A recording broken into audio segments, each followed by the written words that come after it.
I love this movie. Did Wes Anderson manage to top it? Well, let's talk about the Phoenician scheme.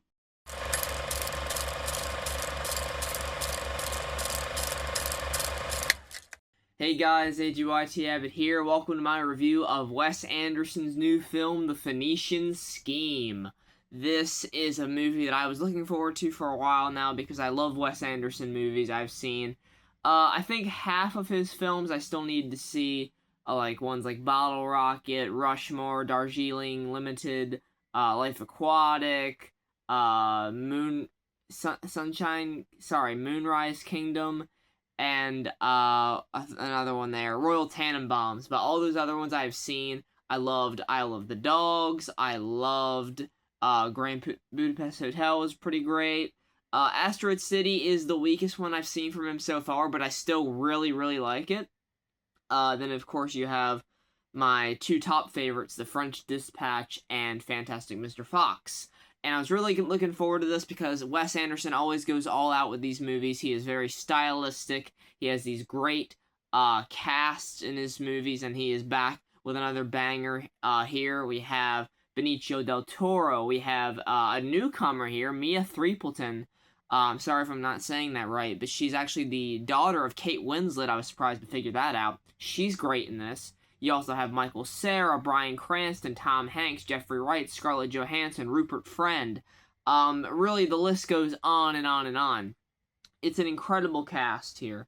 I'm sure I'm missing someone completely obvious, but Benedict Cumberbatch is also in there. That might have been the one I was missing. But for this review, I'm going to be doing a non-spoiler review, because I figure with Wes Anderson movies, there's so many stylistic choices, there's so many different details, so many different things to touch on, that it would be really long for me to go into the spoilers of this story. So I'm going to keep it non-spoiler, keep it brief, so that way you guys can get a good idea of what this movie's about, and if you guys should go check it out.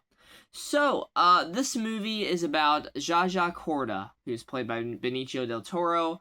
It's no secret in the trailer. He gets attacked, and he crashes in this plane. He survives, and he has to deal with the fallout of that. He has this grand plan to unite all these different forces to collaborate on these projects. There's tunnels, there's factories, there is just a bunch of enterprises that he's setting up, and he kind of goes around the entire movie to these different places, laying out the foundations, making deals, seeing what people will pay for what percentage of this big project, and who will cover the gap that he hasn't figured out who's going to pay for yet.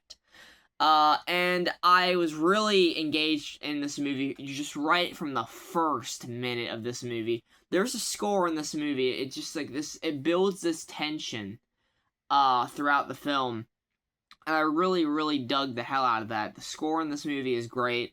As always, Wes Anderson movies look beautiful. The framing of every shot, the blocking of every actor where they're at in the shot is awesome. There's always something moving. There's always something busy going on in the background with extras or something like that. Something interesting in the background. I've always loved that about his films.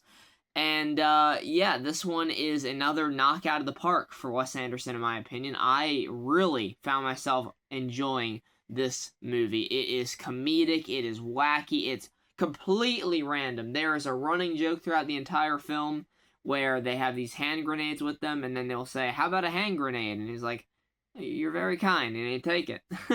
Until it reaches Benedict Cumberbatch's character. It kind of culminates in this other moment that's pretty funny to end that joke.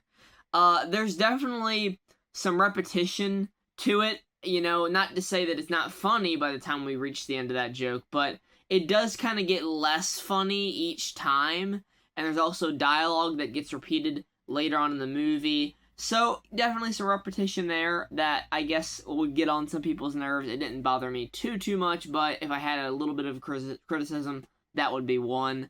Zsa Zsa Corda, also, not a very likable lead.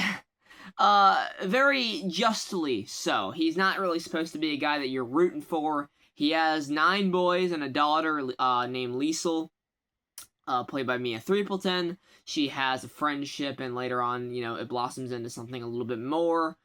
potentially with Michael Cera's character. He is the tutor, named Bjorn. I really enjoyed his character. Michael Cera is probably one of my favorite parts of this movie, if not my favorite part of the film. He is just so entertaining in this, and I can't believe it took this long for him to work with Wes Anderson. He just fits right into this. I love it. Yeah, really, him and Mia Threepleton really end up being my highlights of the movie. Mia plays the daughter, and she is very on the outs with her father. She's a nun. She wants to, do her, say her vows and get sworn into the actual coven. I don't know if you call it a coven. Do you call it a coven if it's nuns? I have no clue. She wants to be a nun, that's what I'm saying.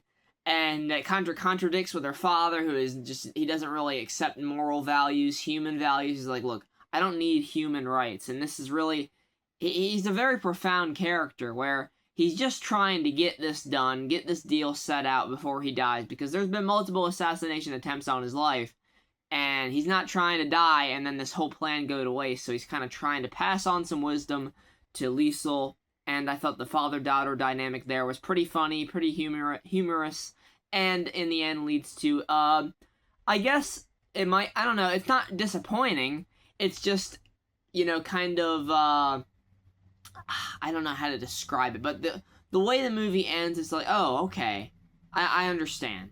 I understand what we're going for here. It might not be the grand conclusion I was hoping for, but it still is a satisfying one for the characters and the story that we were going with here.